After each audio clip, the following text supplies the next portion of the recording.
In 1990, after working in the sugarcane and the poultry processing plant for 16 and a half years, raising 6 kids of my own and 3 others, I decided to come to the US with an idea that I would spend 5 years if I got a job.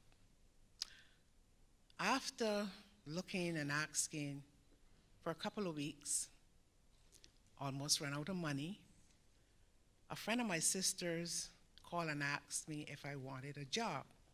So I said, sure.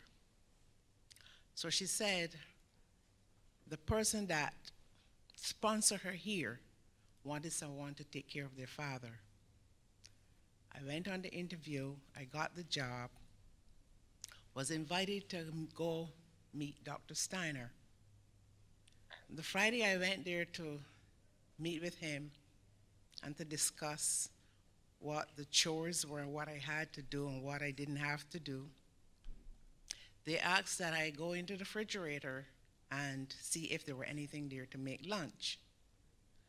There I find chicken, some tomatoes, lettuce, some other little stuff around there. And I set the table in the dining room. And I went back to the den where they all were. And they had told me before that he used a walker and an electrical mobile chair.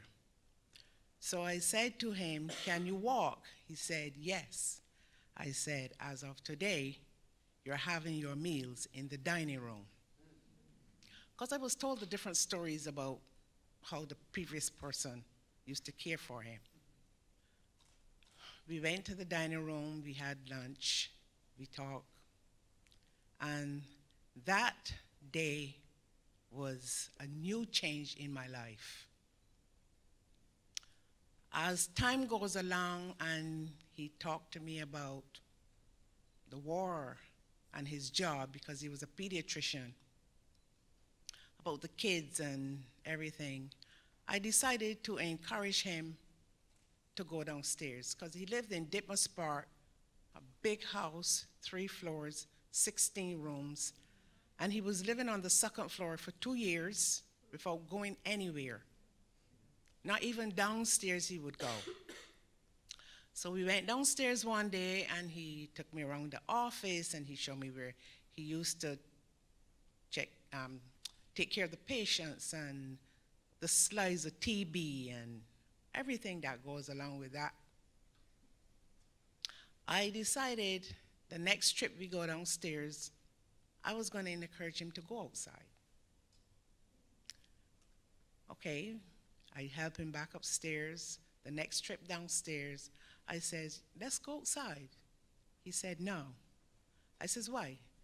By watching the TV in the den for 2 years, all the violence and stuff that was going on around the neighborhood and everything, he was scared to go outside. So I said to him, just go by the door.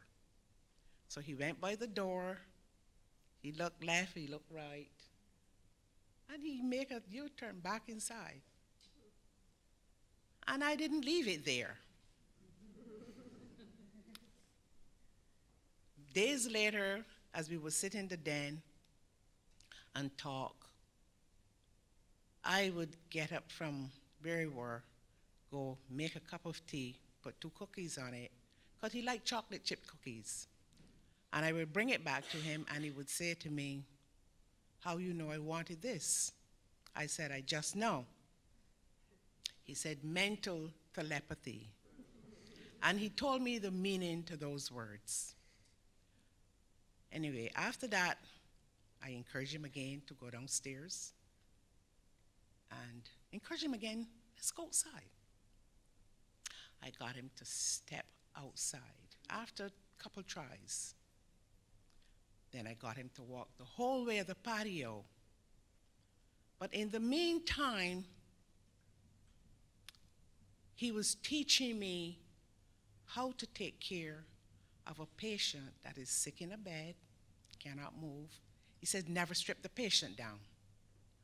his doctor was also teaching me how to take a person from a chair to a wheelchair. And I kept at it and I kept at it till I took him around the block in the wheelchair.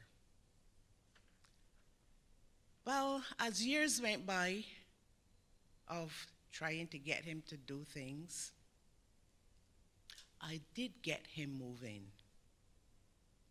He started going to weddings. He started going to bat mitzvahs. And he started to do sleepovers. I remember on one occasion after many outings, because I would go with him and stay overnight with him. It was a Thanksgiving. In Barbados, I know nothing about Thanksgiving. But I'm in a room, I find myself in a room with about 20 or more people.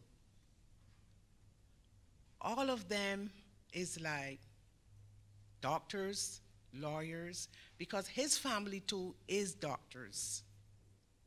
And I said to his nephew, I'm like the fly in the milk, because I'm the only black person in the room.